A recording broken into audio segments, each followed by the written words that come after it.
Bienvenidos ¿O no? a Criticando un Podcast. Buenos días, Mari Carmen. Hola, Carlos, ¿qué tal? ¿Cómo te encuentras? Yo estresado porque estamos grabando esto a 23/7, pero la gente ya lo está escuchando más adelante, no sabemos cuándo. No hace falta que lo busques, tampoco me voy a esforzar en buscar. Supuestamente el 1 de agosto. El 1 de agosto. ¿Y dónde estamos el 1 de agosto? Pues ahora mismo no lo sé. Creo que estamos en Praga. En Praga. Bueno, para las menos avispadas, nos vamos de Interrail. Bueno, nos hemos ido de Interrail. Estamos de Interrail. Rápido, para las rotativas, meteos a las redes sociales, TikTok, los shorts de YouTube. No sabemos si en Instagram vamos a estar poniendo cositas. Bueno, en realidad no sabemos si vamos a poner algo en alguno de los sitios. ¿Esta noticia es nueva, Mari Carmen? A ver, no sabemos, depende de cómo fluya, ¿no? El caso, id a bichear. Por si acaso hay algo, igual os lleváis sustos que dan gusto, ¿no? Una sorpresa, una grata sorpresa. En fin, estamos un poco locas con el podcast, con el viaje. Y con el podcast. Y con el podcast también. En la vida. Me ves aquí hilando temas, porque de locos va el capítulo de hoy. Madre mía, el que iba a ser médico, ¿sabes? Que no, pero lo decimos con cariño. Hoy... Un besazo a todas mis locas. Pues ¿quién te crees que nos sigue? Nah. Hoy vamos a hablar de temas un poquito más delicados, pero hoy, el martes que viene, y el martes que viene no, el que viene también. O sea, 3 martes seguidos de capítulos. Estamos locas, de verdad. Como nos gusta lo que nos encanta. Porque vamos a hacer un especial, vamos a hablar, pues a lo mejor esta semana un poquito así de divulgación, tú pues me vas haciendo preguntas, claro. y a nuestra invitada que presentaremos ahora, pues vamos intentando respondértelas. La semana que viene pues damos un poquito de tips a la gente, así, un poquito de capítulo corto, no va a ser tan largo como los habituales, claro, va a ser pero un para... regalito. Exactamente. Para que no nos echéis de menos. La paga extra de verano. Claro, mientras estamos recorriendo Europa. Ella tiene que decirlo. Y luego la semana que viene, pues bueno, Criticando un Podcast, pues vamos a rajar un poquito de cómo está el sistema ahora y los problemas a los que nos enfrentamos. Bueno, Carlos, corta el rollo y preséntanos ¿cómo me tratan? a nuestra invitada de hoy. Nuestra invitada de hoy es estudiante de medicina. Dentro de lo que es la medicina, según se define ella misma, gran friki del tema de la psiquiatría, con la que ha tenido el gustazo de pasar un par de semanas haciendo prácticas en el hospital, en la planta de agudos de psiquiatría del hospital donde corresponde nuestra universidad. Uy. El anonimato, eso no te lo hemos dicho, anonimato. Y bueno, joder, pues ya se me ha echado la presentación. Quería decir que íbamos a hablar con una IA. Con una IA, porque es ¡María! ¡Ole! Hola chicos, muchas gracias por tenerme aquí. Menudo rollo hemos soltado para presentarte. Qué lástima. Es una súper introducción, Hombre, pero que la gente tenga claro que sí que es cierto que son temas delicados, pero que vamos a tratarlos desde el punto de vista más objetivo y más divulgativo posible. No vamos aquí a hablar un poco lo que nos está surgiendo de la mente. Efectivamente, y dentro de nuestros límites. También. Todo hay que decirlo, que estamos aprendiendo. Pero bueno, dentro de lo que estamos aprendiendo, yo creo que algo de sabiduría, al menos, o de desestigmatización de algunas cosas sí que vamos a poder dar, ¿no? Porque al final un poco el estigma viene del desconocimiento y es lo que vamos a intentar paliar aquí, ¿no? Efectivamente.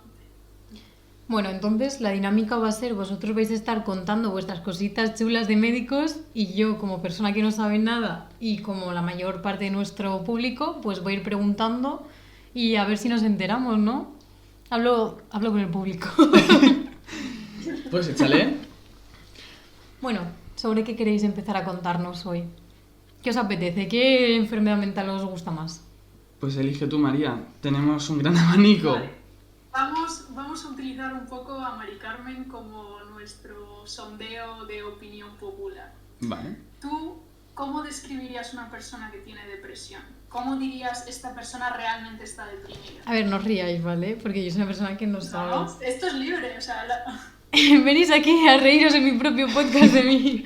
A ver, yo diría como apatía, ganas de no hacer cosas, no disfrutar las cosas que te gustan. No sé, en general lo definiría así. A lo mejor pensamientos... iba a decir depresivos, pero claro, no puedo usarlo para definirlo, ¿no?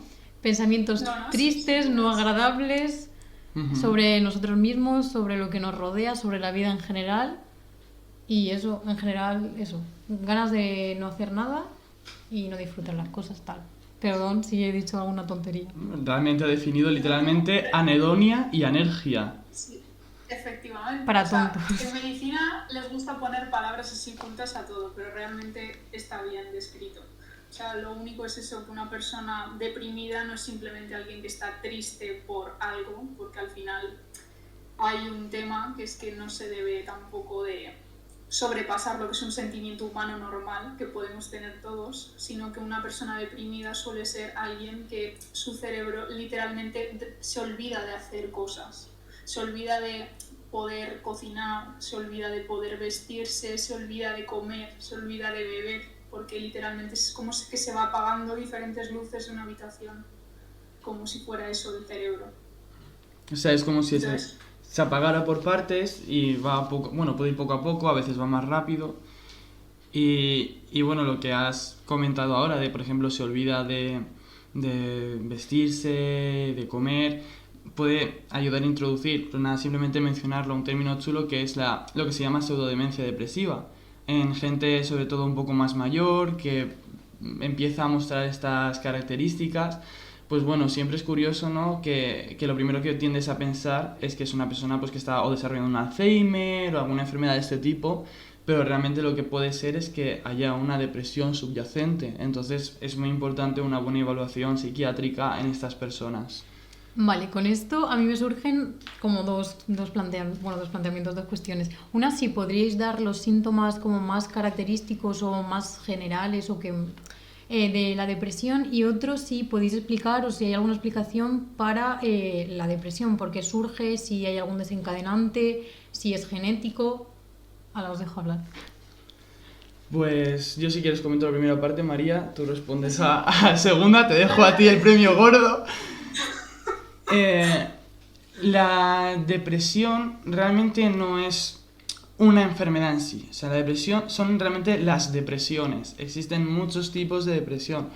Puede ser, por ejemplo, la que entre comillas, se dice, no sé si el término ya está un poco obsoleto, pero es la depresión reactiva, que es cuando, por ejemplo, fallece un familiar, pasas el luto, pero de repente ese luto pues se empieza a alargar, no consigues remontar. Es decir, es una depresión que tiene una causa. Y luego está pues la depresión mayor, por otro lado, que es una depresión que simplemente sucede. Realmente comentaba que está un poco obsoleto porque está un poco las dos cosas. Siempre tienes unos determinantes que van a causar la enfermedad y siempre tienes una predisposición tuya biológica. Entonces, bueno, eso ya parte ya se la dejo más a María. Entonces, dependiendo del tipo de depresión, los síntomas pueden ser unos u otros. La depresión más reactiva o que está más relacionada con la ansiedad, pues por ejemplo, te cuesta dormir. El tema del sueño es muy importante para diferenciarlas. En una depresión reactiva te cuesta dormir porque te relajas y entonces tu cerebro empieza a pensar. Y sigue siendo que por la mañana te encuentras mejor porque has descansado, porque has dormido, por los picos de cortisol o cosas así. Y empiezas por la tarde, conforme avance el día, a encontrarte peor. Y ya por la noche es donde tienes el problema, luego te despiertas muchas veces, no consigues un sueño cómodo.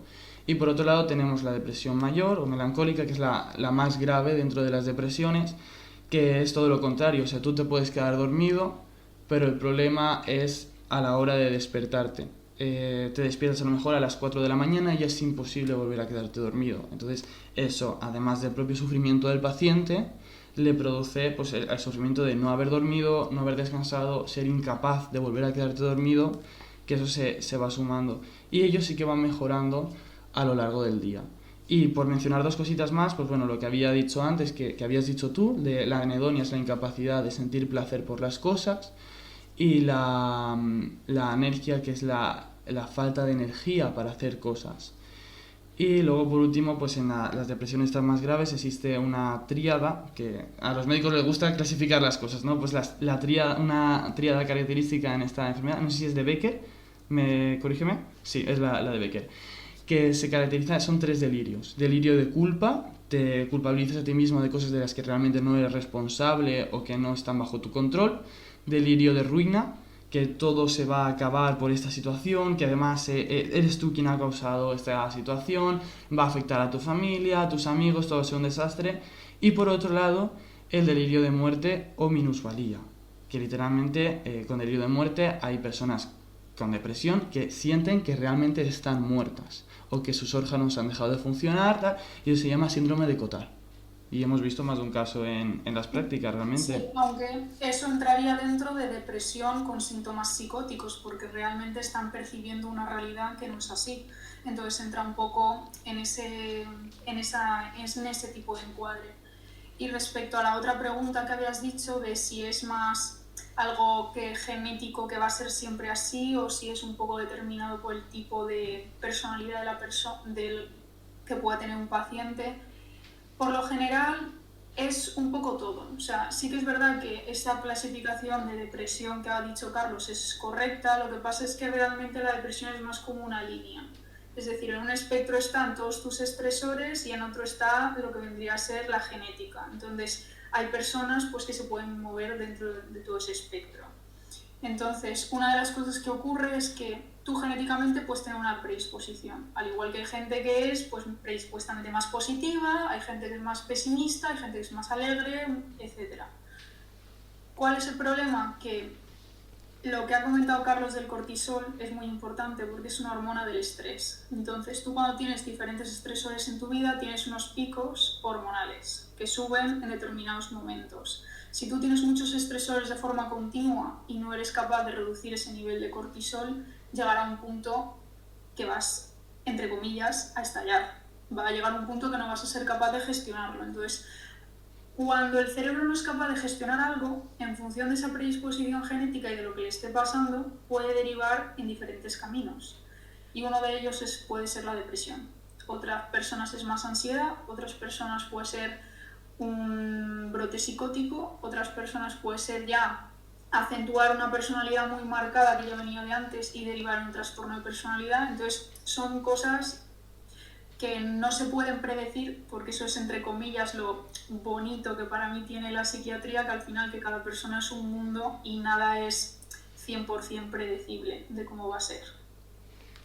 Vale, entonces lo que tenemos son síntomas muy diversos dependiendo de a lo mejor el tipo de depresión que tengamos y además que no se puede... Pequeño inciso, que lo que has comentado de las depresiones con síntomas psicóticos, hay depresiones que realmente tienen delirios, de gente que percibe que le están persiguiendo en la calle o que directamente tiene alucinaciones auditivas o de algún tipo, que no únicamente son esa triste, que puede tener rasgos de este tipo de psicosis. Claro, a ver, una persona como yo que eso no tiene ni idea, cuando con los síntomas que tú has mencionado o esas características ya se me va la mente quizá por el cine, quizá por, no sé, a otro tipo de enfermedades como sería la esquizofrenia o algún tipo de enfermedades de este tipo que imagino que hablaremos más adelante, ¿no?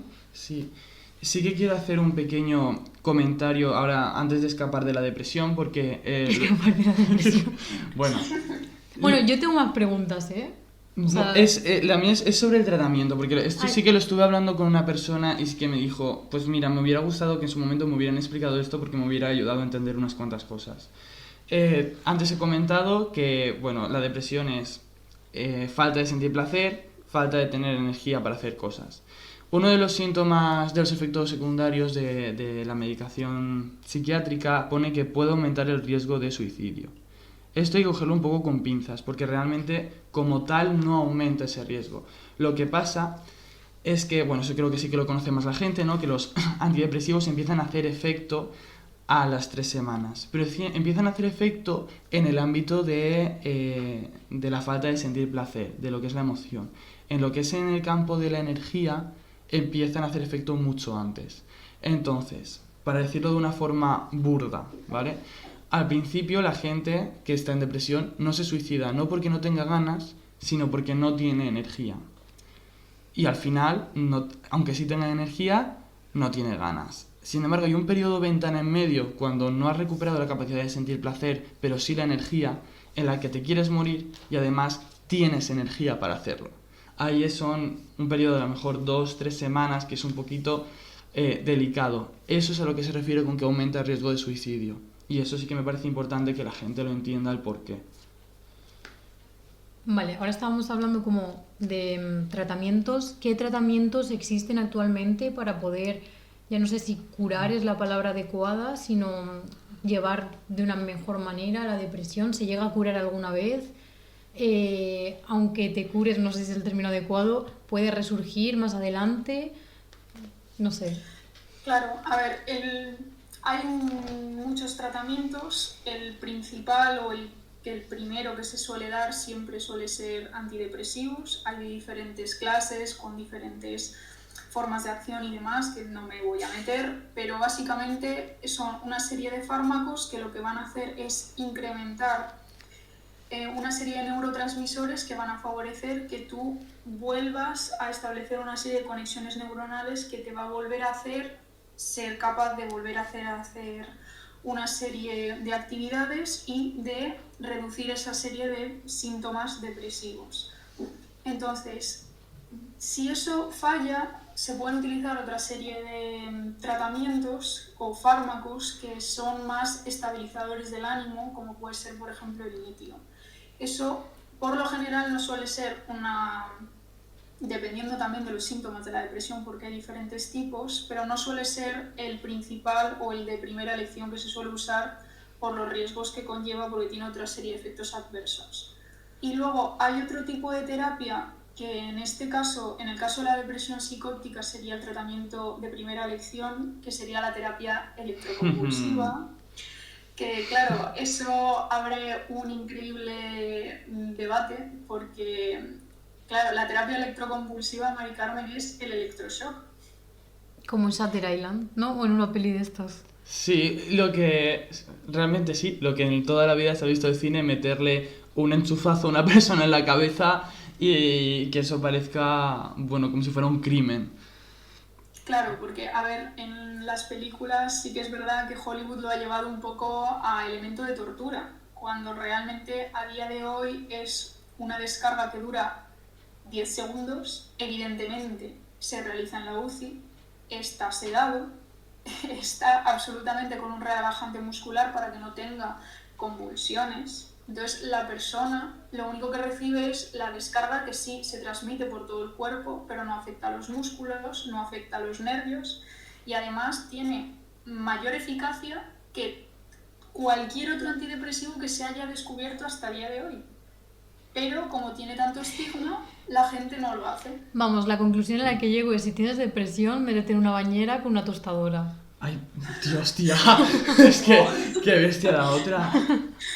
Hombre, es como todo. Todo en medicina se hace bajo una serie de protocolos que han sido estudiados, que ha sido medido, con una serie de medidas de seguridad. Evidentemente, nadie quiere pasarse o hacerle daño a alguien, evidentemente. Pero es muy curioso que una terapia que a día de hoy tiene un 80% de eficacia y respecto a cualquier otro antidepresivo tiene un 60% de eficacia para evitar precisamente recaídas, y que la gente no lo use porque no tiene esa información o porque literalmente le planteas esa opción y automáticamente es no, vamos a ver, yo a mi familiar no le voy a someter a esta tortura. Y literal, y estamos en el hospital Carlos y yo y lo veíamos lunes, miércoles y viernes. Y te puedo asegurar que no es nada, la persona ni se entera. Y los efectos secundarios son mínimos porque son dolor de cabeza y una leve amnesia que se puede recuperar, y esa amnesia es lo que dura literalmente el tratamiento.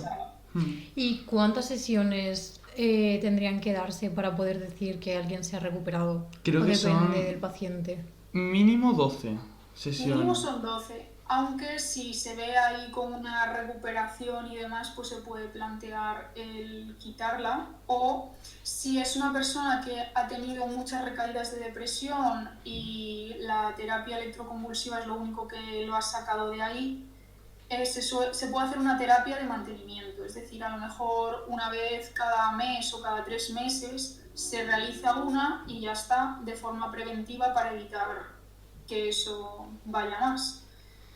Y luego otra cosa muy interesante es que, claro, la gente piensa que, ostras, pero es que a lo mejor una persona mayor, realizarle esta terapia con a lo mejor una persona que el cerebro ya no le empieza a funcionar bien, va a ser fatal. Cuando a la hora de la verdad es indicativa en cualquier tipo de depresión en ancianos y en embarazadas. O sea, para que veas que El bebé es sale más seguro que cualquier otro fármaco. Pero... De hecho, para incidir más en la alta eficacia respecto al resto de tratamientos, hemos tenido psiquiatras en el hospital que nos han dicho que, que en el momento exista suficiente información de divulgación de la población que la conozca y hayan suficientes recursos, sería la terapia de primera línea. O sea, ni antidepresivos ni nada, meter directamente a terapia electroconvulsiva, pero el problema que tenemos es eso, falta de recursos y falta de conocimiento. Claro, porque es un tratamiento quizás mucho más costoso, tanto en recursos como en económicamente, que Claro, no deja de hacerse antidepresivos. en la UCI, requiere pues personal de anestesia, personal de enfermería, de técnicos, reservar al final un espacio dentro de la UCI, la maquinaria en sí, pero vamos, yo creo que a nivel luego coste efectivo, porque luego tienes que comparar, o sea, en medicina no únicamente tienes que mirar el dinero que cuesta un tratamiento, sino luego si esa persona no va a poder estar trabajando, eso tiene un coste para la persona, para la seguridad social, para la familia, directo e indirecto. Entonces, claro, luego a la hora de hacer esas mediciones no es tan sencillo, que parece que vaya a ser mucho más caro de golpe, de entrada, y cuando paras a analizar, pues al final puede no resultarlo tanto. Y luego también, bueno, no sé si querías decir algo, María. No. Espérate que ahora se me ha ido a mí. Así que este tratamiento se le propone a todos los pacientes que tienen depresión. Actualmente solo a algunos que tengan una depresión quizá más severa. Pueden a lo mejor dar a 2 personas por día. Entonces, si son 3 días a la semana y hay que darle tal, pues a lo mejor puedes tener 2 pacientes sometidos a TEC a la vez. Pero por falta de recursos, no por nada. Entonces se restringe un poco a las personas que tienen una depresión mucho más grave. Y luego también las sesiones, ¿cada cuánto serían para el mismo paciente? Porque habéis dicho que eran 12, pero... Cada 2 días. Cada 2 días se hace una sesión. Y en concreto sería, al menos en nuestro hospital, le hacen lunes, miércoles y viernes, que es lo que se puede.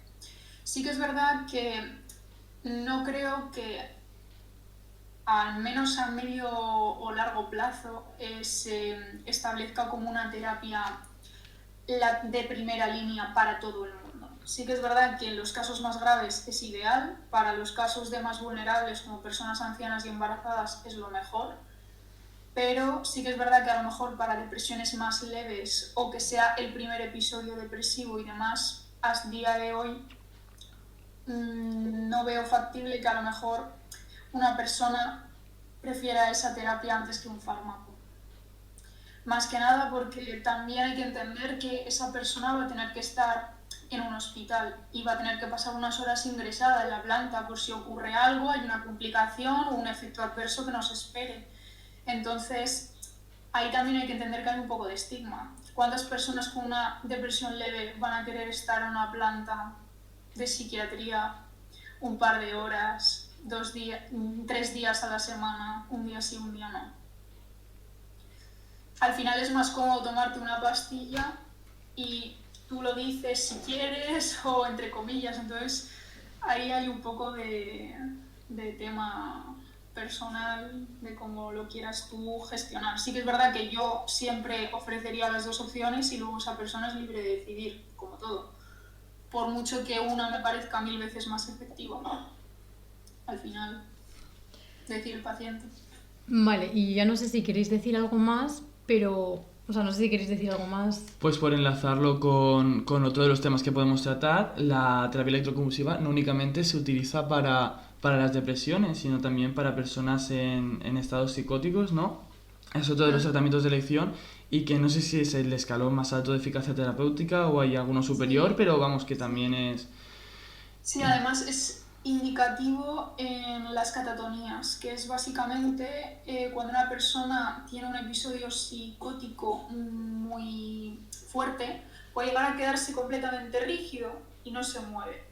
Entonces, muchas veces la única forma que hay es realizando una descarga, y esta descarga, como funciona, es básicamente vas a generar una, entre comillas, como una sinapsis, pero a lo bestia y uniforme en todas las redes. Entonces se produce una liberación de los neurotransmisores y entonces el cerebro es como Suena un poco feo decirlo así, pero es un poco como cuando el ordenador te va mal y lo reinicias, básicamente. Entonces el cerebro funciona un poco igual. Vale, y ya si queréis cerramos el bloque de la depresión diciendo, yo creo, si hay alguna manera de detectar, cómo podemos detectar en nuestro entorno si alguna persona puede estar empezando a caer en una depresión, si está en una depresión ya, si nos dais algún consejo. Yo en primer lugar diría que los síntomas depresivos, entre comillas, de tristeza, de no tengo ganas de hacer nada, además, son normales. Es decir, si te pasa un día o por ejemplo en una semana de exámenes, me parece lo más normal, porque es una persona humana y tienes que sentir y dejar sentir las cosas malas de la vida para apreciar las cosas buenas. El problema está en cuanto se pasa de un tiempo y se alarga más de lo normal. Es decir, tú por una serie de exámenes puedes estar mal, pues bueno, entre comillas, el tiempo que duren esos exámenes. Si después de esos exámenes tú estás 3 meses igual y los síntomas van a peor, evidentemente ahí hay un problema. Y hay un problema que se debe de atajar. Sí que es verdad que el contexto depende mucho de lo que pueda estar viviendo esa persona, y yo siempre recomendaría de estar sobre todo atento cuando alguien deja de hacer cosas que le gustan.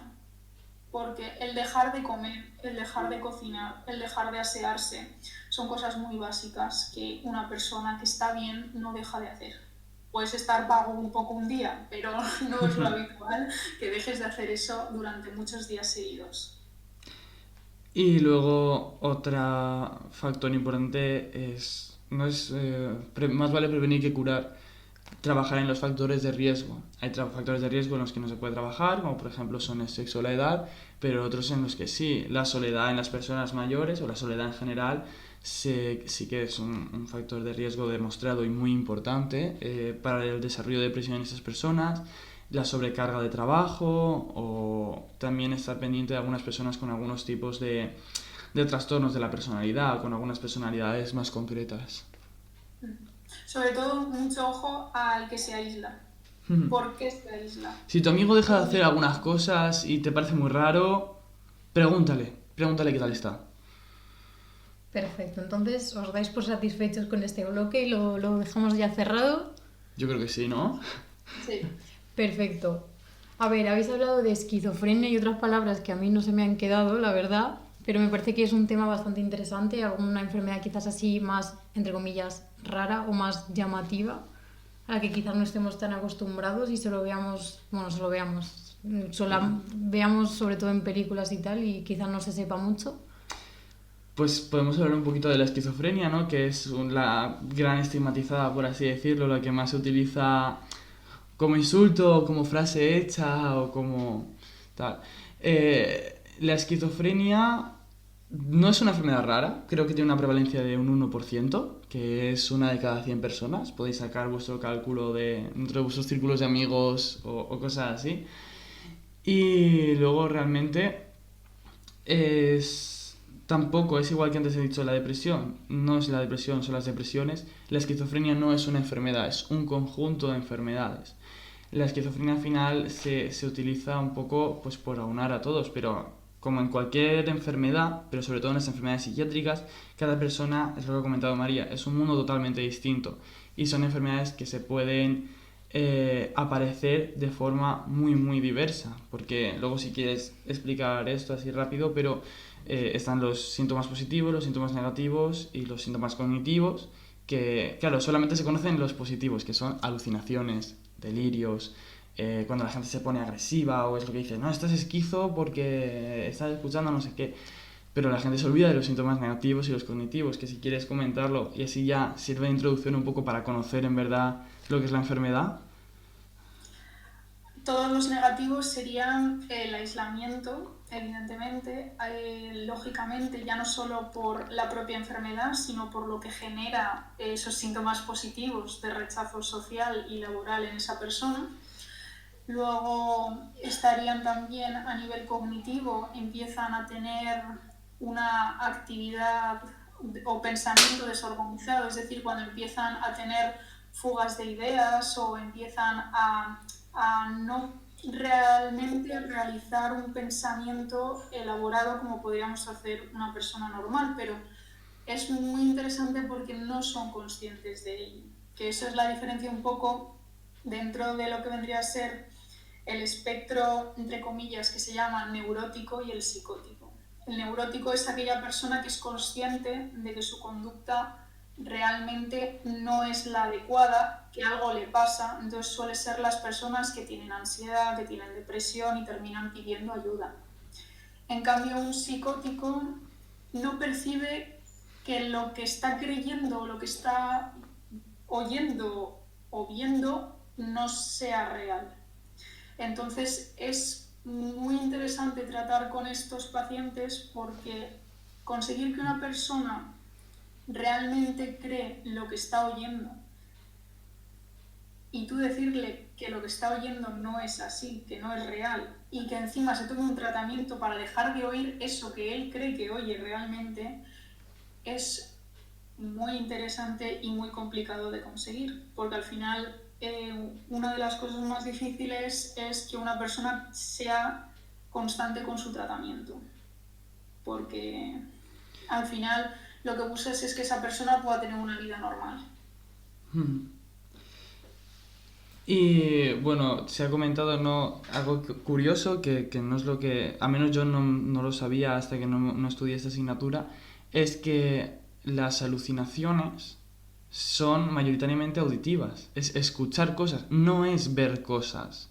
Cuando un paciente viene diciendo que está viendo cosas, o lo comenta, aunque él no sea consciente de que es principalmente porque hay una enfermedad orgánica. Puede ser un tumor, puede ser una epilepsia, puede ser una enfermedad por cuerpos de Lewy, que es un tipo de demencia que es diferente.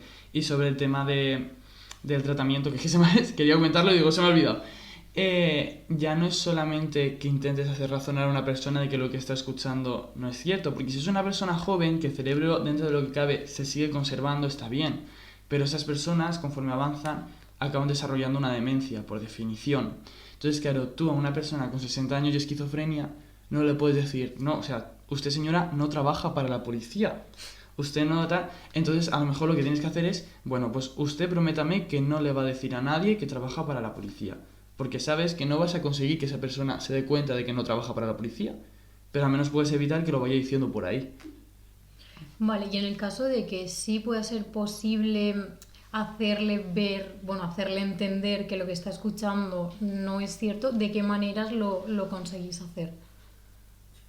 Pues generalmente lo que se suele hacer es, bueno, en cualquier consulta o pase de planta de psiquiatría es un despacho en el que se está a solas con el paciente y tienes 45 minutos, lo cual es un lujazo en la sanidad pública, porque lo normal son menos de 10 minutos. Entonces, tener 45 minutos con un paciente da para mucha psicopedagogía, que realmente es lo que más falta, yo creo, en general en toda la medicina. Y básicamente lo que se trata es de que él trate de identificar qué tiene. Es decir, se le hacen una serie de preguntas para llegar a ese diagnóstico y luego a partir de ahí lo que se hace es, vale, tú identificas esto, esto y esto. Entonces yo te trato de explicar el por qué tu percepción es errónea. Realmente lo que tienes que tratar es de decirle, vale, tú piensas que tienes cámaras y que todo el mundo te está persiguiendo y que te están poniendo cámaras porque eres el Chapo Guzmán, lo que sea. Entonces, tú tienes que llegar a hacerle entender, vale, vamos a ver, si tú estás diciendo que tú no pasas droga y que tú simplemente eres un consumidor, ¿qué más te da? O sea, ¿por qué realmente piensas que la policía, con los medios que tiene, va a querer que tú eres el Chapo Guzmán? Cuando el Chapo Guzmán es una persona real, con una historia, en otro país, con otro contexto. Entonces, es un poco ir desmontando poco a poco esas creencias o esas percepciones que él llega realmente a vivir como reales. Porque lo más interesante es eso, que la mente psicótica no es capaz de decir, vale, esto es una percepción que realmente es sí o no. O sea, yo a lo mejor puedo tener un episodio muy fuerte de ansiedad y decir, uff, creo que esta persona me ha mirado mal porque le caigo mal, porque tal, no sé qué, y yo a lo mejor puedo parar y decir, vale, pues simplemente que esta persona haya tenido un mal día. Y sí, me habrá mirado mal, pero a lo mejor está teniendo un mal día y no es nada que tenga contra mí.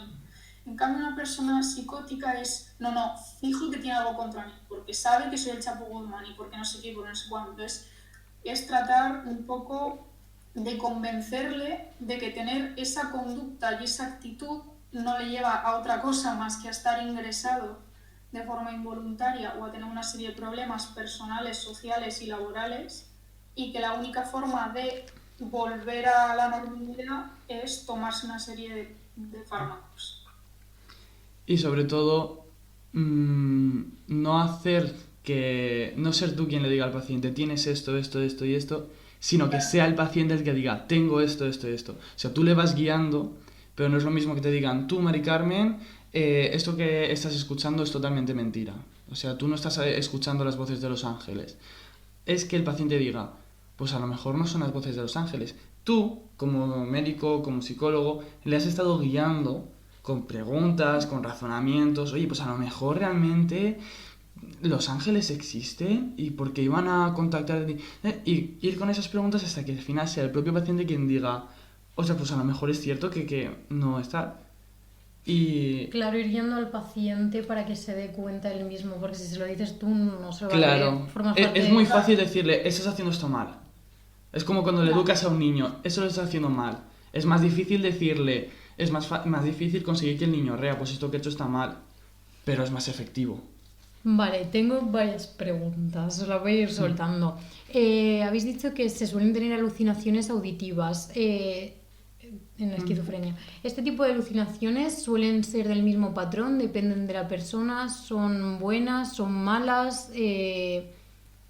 Contándoos un poco. Por lo general suelen ser malas y horrorosas. Es como tener voces que constantemente te están diciendo que no vales nada, pensamientos de culpa, de ruina, de minusvalía. Es un poco en ese sentido como la depresión, pero muy fuerte. Sí que es verdad que no tienen por qué ser siempre todas exactamente igual. Pueden haber otras que estén más relacionadas con persecución, con cualquier otra cosa que tenga el contexto de esos delirios que a lo mejor esa persona tiene, pero sí que es verdad que por lo general no suelen ser muy positivas. Y además, unas cosas que sí que se suelen caracterizar más o menos en los últimos tiempos y sobre todo en personas más jóvenes, que es donde, bueno, no lo hemos dicho, pero la esquizofrenia empieza sobre la adolescencia, porque requiere pues una base genética, pero también unos estresores. ¿Y por qué la adolescencia? Porque es donde te pasan las putadas de la vida, es donde te empiezan a pasar, entonces empiezas a desarrollar la enfermedad. Dicho esto, es curioso porque lo que escuchas a lo mejor es que tú estás en tu cama y estás escuchando a tu madre hablar mal de ti, o reírse de ti, o decir, le vamos a echar de casa. Entonces, claro, tú eso a ti como persona, porque tú no la estás viendo, entonces tú no sabes si está hablando o no de verdad. Claro. Pero tú la estás escuchando a través de la pared decir eso es terrible.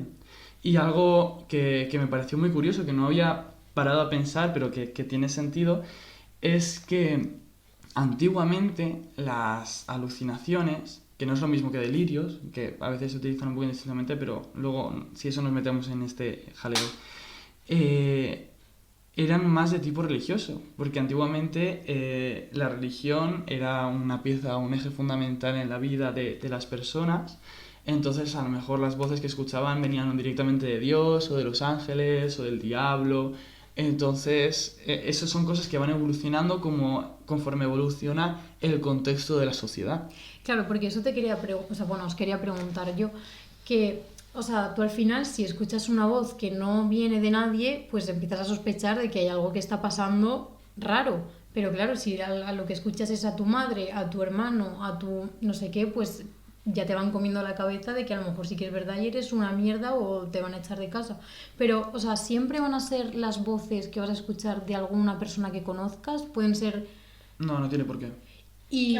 Tú puedes ser una persona absolutamente imaginaria que ha ideado tu cabeza, pero que tú la estás percibiendo como esa persona realmente existe. Pero claro... Entonces, No, perdón, sigue. es ahí es ahí el tema, que una persona neurótica es capaz de identificar y decir, vale, estoy percibiendo esto, pero a lo mejor esto puede tener otra interpretación. En cambio, el psicótico no. El psicótico es como si estuviera absolutamente cegado. Está viviendo una realidad paralela y todo lo que percibe, todo lo que percibe tiene que encajar dentro de esa realidad paralela. Entonces, por ejemplo, un caso que tuvimos en la planta, él tenía el delirio de que su madre lo que quería era joderle la vida. Le tiraba las cosas que tenía en su habitación y tal, y tuvo una alucinación, que las alucinaciones pueden ser de cualquiera de los sentidos, táctil. Él notaba que su madre había llenado la casa de vaselina únicamente para fastidiarla a él. Entonces, claro, él, conforme abría la puerta de casa, pues ya tenía la mano pringosa de vaselina. Entonces se rascaba la cara y ya tenía la cara llena de vaselina. Y eso iba evolucionando y al final acababa todo lleno de vaselina. Entonces, claro, tú de repente notas, ¿vale? Que hay vaselina por ahí y tu cabeza dice, claro, como mi madre me quiere joder, lo ha hecho mi madre para joderme. No le da otro razonamiento, lo tiene que encajar de alguna forma dentro de ese sistema que su cabeza está ideando. Y algo que tiene que encajar de forma lógica. Y el problema de que las cosas encajen de forma lógica es que desmontarlo es complicado. Claro, pero a mí me choca sobre todo si son auditivas y tú no estás viendo a nadie y la voz no procede, por ejemplo, de algún familiar tuyo, ¿cómo procesa ese cerebro que es alguien real que te está diciendo las cosas? No sé si me estoy explicando. Porque normalmente no estás tú un día tirado en el sofá viendo la tele Claro, y de repente te escuchas una voz diciendo ¡mata a tu madre! No, es lo que me dicho, a lo mejor estás tirado en la cama porque te vas a dormir y escuchas a tu madre. Entonces, claro, en el momento empiezas, poco a poco, poco a poco, poco a poco, ya te vas metiendo en ese sistema, ya las cosas que vas percibiendo ya las vas encajando porque ya has creado el sistema. Y luego muchos, porque claro, la mente psicótica es lo que ha dicho Carlos, va a buscar formas que sean convincentes de que eso es así. Entonces muchas suelen estar relacionadas con teléfonos, con llamadas, con la televisión, con la radio, con cualquier cosa que implique una voz. Entonces, claro, ahí es complejo y hay algunos que, bueno, generalmente suelen ser auditivas y luego si nos fuéramos a alucinaciones visuales por temas más orgánicos o por drogas, es muy interesante porque realmente ellos es como si lo estuvieran viendo. Entonces es todo ir poco a poco, porque claro, el síntoma realmente es que están escuchando algo, pero ¿por qué escuchan ese algo? ¿Qué historia o cuál es el nexo que han ido haciendo para cada una de las ideas que tienen? Entonces es un poco ir desgranando esa montaña que se han ido creando e ir tratando de que entiendan en la medida de lo posible de que ese tipo de conductas lo único que les hace es pues una serie de problemas. Entonces muchos no empiezan a tratarse porque entiendan que tienen una esquizofrenia y que entiendan que lo que perciben es erróneo, sino muchos empiezan más por que esto me va a permitir salir de un ingreso. Esto me va a permitir que mi familia esté la cosa más calmada porque yo voy a estar más calmado. Esto me permite que pueda volver a trabajar. Entonces son poco a poco y luego ya después, una vez esos fármacos están haciendo ese efecto más antipsicótico, es cuando se puede tratar en desmontar mejor todas estas alucinaciones que tienen y el que las sepan identificar. Vale, y también habéis estado hablando de drogas. ¿Consumir drogas te hace más propenso a quizás desarrollar una esquizofrenia? ¿Es genético? Comentadnos un poco. A tope, o sea, eso realmente, si quieres algún día experimentar la mente psicótica, yo te recomiendo que sigas consumiendo droga. O sea, va a ser real, o sea, literal. La marihuana creo que aumentaba el riesgo por 8. La cocaína, otros tantos. Cualquier otra droga sintética, lógico, cualquier droga sintética que te genere alucinaciones visuales, que te crees que va a potenciar, pues la mente psicótica. Es así. Y el problema, ¿cuál es? Que depende de la persona. Hay gente que consumiendo poco le da un brote, hay gente que consumiendo más le da un brote. Eso depende de tu predisposición genética. Si en tu familia hay personas con esquizofrenia, yo encarecidamente te recomendaría que no consumas.